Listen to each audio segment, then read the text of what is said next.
शराब के कारण आपने कई घरों में झगड़ा होते हुए देखा होगा, फसाद देखा होगा, लेकिन अब इसी शराब के कारण बिहार सरकार में चाचा और भतीजे के बीच लड़ाई शुरू हो चुकी है और महागठबंधन के बाकी नेता भी गुत्थम गुत्था हो गए हैं।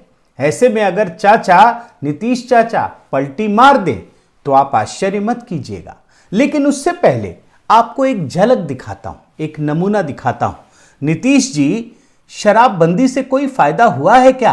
कितनी बड़ी संख्या में लोगों ने शराब पीना छोड़ दिया है। लीजिए, ये तो फायदा गिनाएंगे ही ना, लेकिन इनके ही एक सहयोगी और पूर्व मुख्यमंत्री, जिन्हें इन्होंने ही बनाया था मुख्यमंत्री, और वो इस समय हिंदुस्तानी अवाम मोर्चा के नेता हैं, मांझी साहब, उनसे पूछ लेते हैं। मांझी साहब, आप ही बताइए कि शराबबंदी से कोई फायदा हुआ है क्या? शराबबंदी तो नाम को है, लेकिन शराब कहने को है शराबबंदी, पहले से ज्यादा शराब बिक रही है। लीजिए, लग ही नहीं रहा है कि ये गठबंधन में है, ये तो उल्टी गंगा बहार है।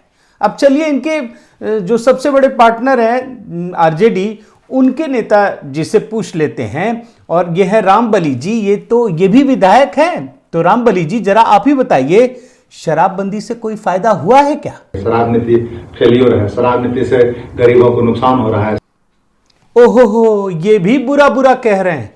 क्या हो गया है इस महागठबंधन को? किसकी नजर लग गई है? चलिए किसी और को ढूंढते हैं। ये कांग्रेसी बच गए हैं, कांग्रेसी नेता को ढूंढते हैं। ये हैं अजीत जी, ये भी विधायक हैं, अजीत सिंह।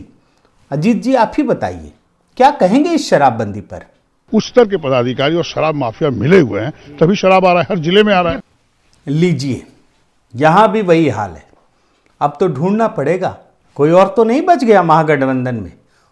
एक लेफ्ट वाले रह गए हैं, ये हर जगह घुसे रहते हैं। लेफ्ट वाले नेताजी से भी पूछ लेते हैं। ये हैं मनोज मंजिल साहब, ये भी विधायक हैं, उनसे भी जान लेते हैं। ये वहाँ जहरीली शराब का ये हब बना दिए हैं सारण जिले को, और इसीलिए हम कह रहे हैं कि शराब माफियाओं का राजनीतिक और प्रशासनिक संरक्षण प्राप्त है। आपने अभी जिन 5 नेताओं के बयान सुने, आप जानते हैं ये पांचों महागठबंधन में, पांचों सरकार में भी है, लेकिन पांचों के बोल अलग अलग है। सभी मांग कर रहे हैं, जबकि इनको तो काम करना चाहिए ना, लेकिन यही उल्टे तरीके से मांग कर रहे हैं। और इसी को आप अच्छे से समझ लीजिए, इसी को जंगल राज कहते हैं। लेकिन इन सब के निशाने पर नीतीश कुमार है। जहरीली शराब की कहानी ने जो तेजस्वी यादव के सपने हैं ना, उसको परवान दे दिया है, उसको पंख दे दिया है। और नीतीश जी पर जो पहले इक्का दुक्का नेता हमला करते थे, अब ये सारे करने लगे हैं। और कुछ मैं आपको और नमूना दिखाता हूं। सबसे पहले आप देखिए कि बिहार में महागठबंधन सरकार की नाकामी से भले ही मरने वालों की संख्या बढ़ती जा रही है, कितनी पहुंच चुकी है आप छोड़ दीजिए, ये तो मीडिया रिपोर्ट है, लेकिन नीतीश कुमार की एक ही रट है कि वो मरने वालों को मुआवजा नहीं देंगे। पिया तो मरा, मत पियो, मरोगे, इसका तो और ज्यादा हम प्रचार करवाएंगे। तो दारू पी के मर जाएगा तो उसको हम लोग कंपनसेशन देंगे? सवाल ही नहीं पैदा होता, ये कभी मत सोचिए। लेकिन आज उन्हीं के सहयोगी जो लेफ्ट पार्टी है ना, वही उन्हें सिखा रहे हैं कि नीतीश बाबू थोड़ा संवेदनशील बनिए, और जो ये मृतक हैं उनके परिजनों को 10-10 लाख रुपए का मुआवजा दे दीजिए। आप सुन लीजिए, उनकी जो महिलाएं बेवा हो गई, जो बच्चे अनाथ हो गए, जो परिवार उजड़ गया, उनके प्रति सरकार संवेदनशील रुख अख्तियार करे और 10 लाख रुपया मुआवजा सरकार को देनी चाहिए। निश्चित रूप से 10 लाख रुपए का मुआवजा उन लोगों को मिलना। और ये वही लेफ्ट के नेता हैं जिनकी गाथा, बल्कि जिनकी दोस्ती की गाथा नीतीश कुमार विधानसभा के अंदर सुना रहे हैं। आप सुन लीजिए। पार्टियां साथ नहीं थी, फिर भी सारे सीपीआई सीपीएम के लोग हमको मदद करते थे। लेकिन इतना सब कुछ होने के बाद भी नीतीश कुमार शराबबंदी की तारीफ करते हैं। शराबबंदी कानून से तो बहुत लोगों का फायदा हुआ है।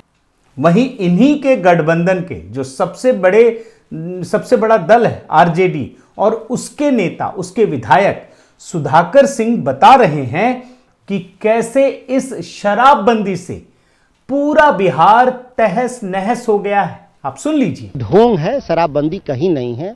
इससे एक पैरेलल ब्लैक इकोनॉमी खड़ी हुई है जो पूरे बिहार को तहस नहस कर रहा है। और इस तहस नहस के लिए कौन जिम्मेदार है, यह हर कोई जानता है। नीतीश बाबू और निशाना भी साध रहे हैं। जिस शराबबंदी को लेकर नीतीश कुमार अपनी पीठ थपथपाते हैं, वहीं आरजेडी के विधायक ये बता रहे हैं कि शराबबंदी होगी कैसे, क्योंकि उनके जो सबसे बड़े नेता हैं तेजस्वी यादव और जो नीतीश के सबसे बड़े प्रतिद्वंदी हैं इसी मुख्यमंत्री की कुर्सी के लिए, वही तो शराब पीते हैं। स्टिंग ऑपरेशन का बयान है, सुन लीजिए। तेजस्वी खुद दारू पीते हैं और तो कहना चाहें कि दारू चालू हो। अब जब तेजस्वी ही नहीं चाहेंगे तो शराबबंदी बिहार में कैसे कामयाब होगी।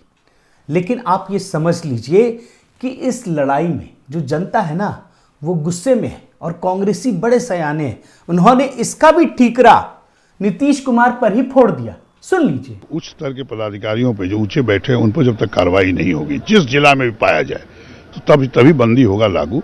अब छोटे मोटे चौकीदार दफादार को बंद करने से कुछ होगा नहीं। लेकिन आपको लगता है कि इन सारी कवायदों के बीच भी, बयानों के बीच भी, क्या नीतीश कुमार तेजस्वी यादव के खिलाफ कोई कार्रवाई कर पाएंगे?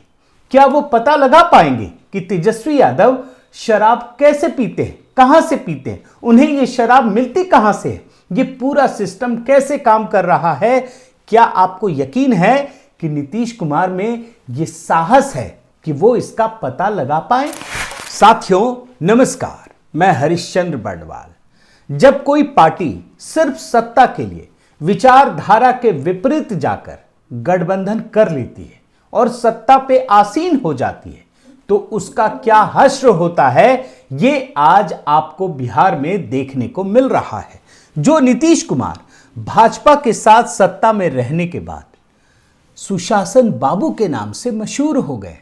आपको याद है ना, खुद को सुशासन बाबू कहते थे और कहलवाना पसंद भी करते थे।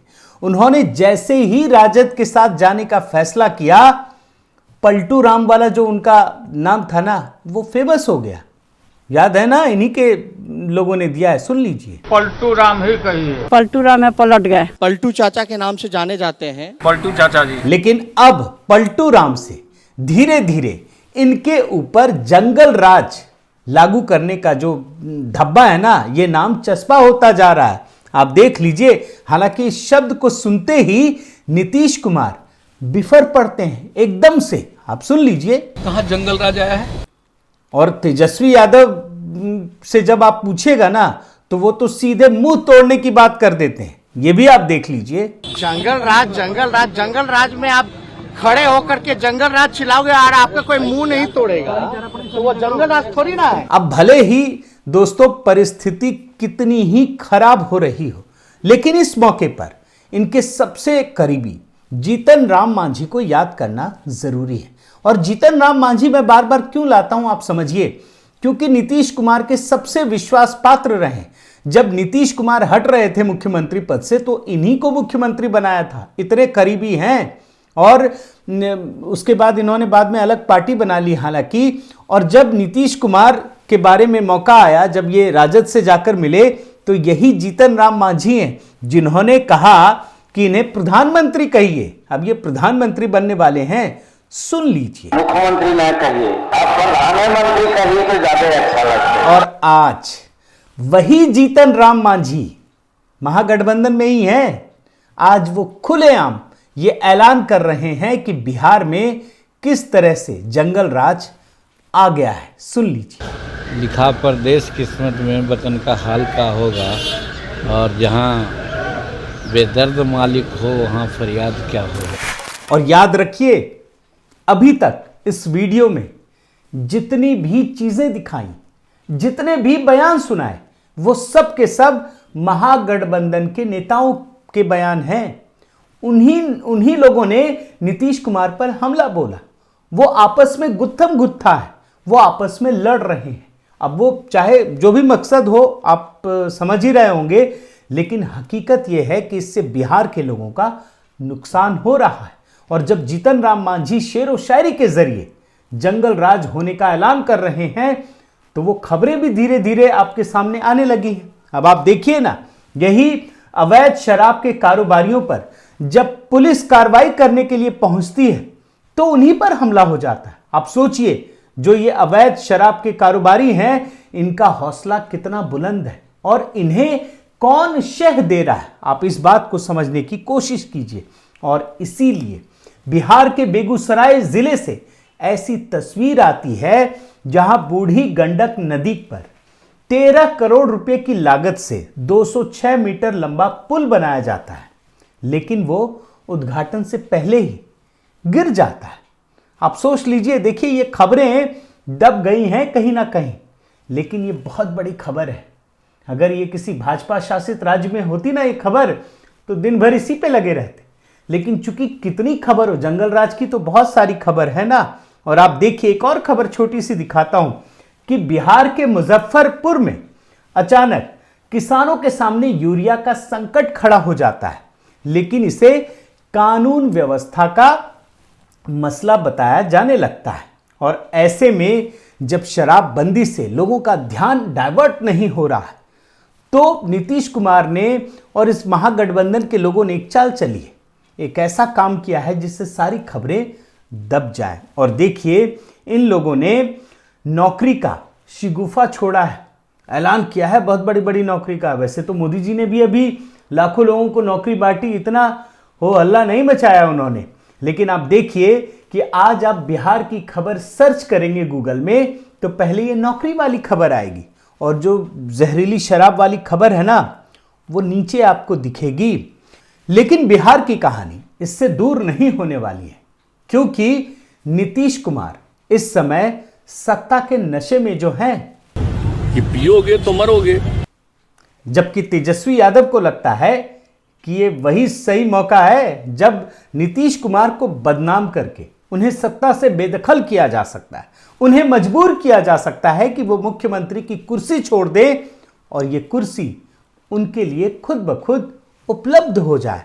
और यही वो कहानी है जिसकी वजह से बिहार की राजनीति में ये संग्राम हो रहा है।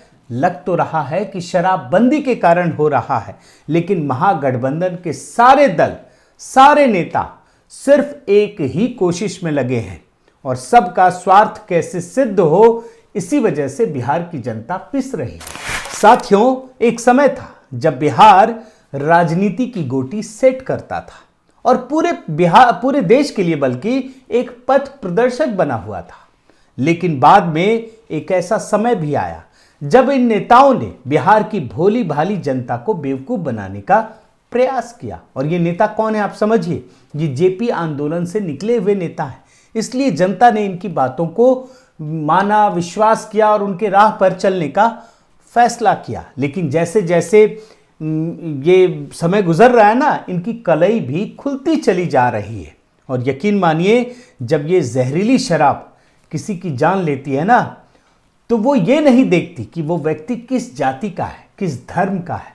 और यही बात आज बिहार की जनता समझ रही है। बहुत बहुत धन्यवाद। आपसे निवेदन है साथियों कि आप मेरे इस चैनल को ज़रूर सब्सक्राइब कीजिए, लाइक कीजिए, शेयर कीजिए, कमेंट कीजिए और इस बेल आइकन को प्रेस करना मत भूलिएगा। नमस्कार।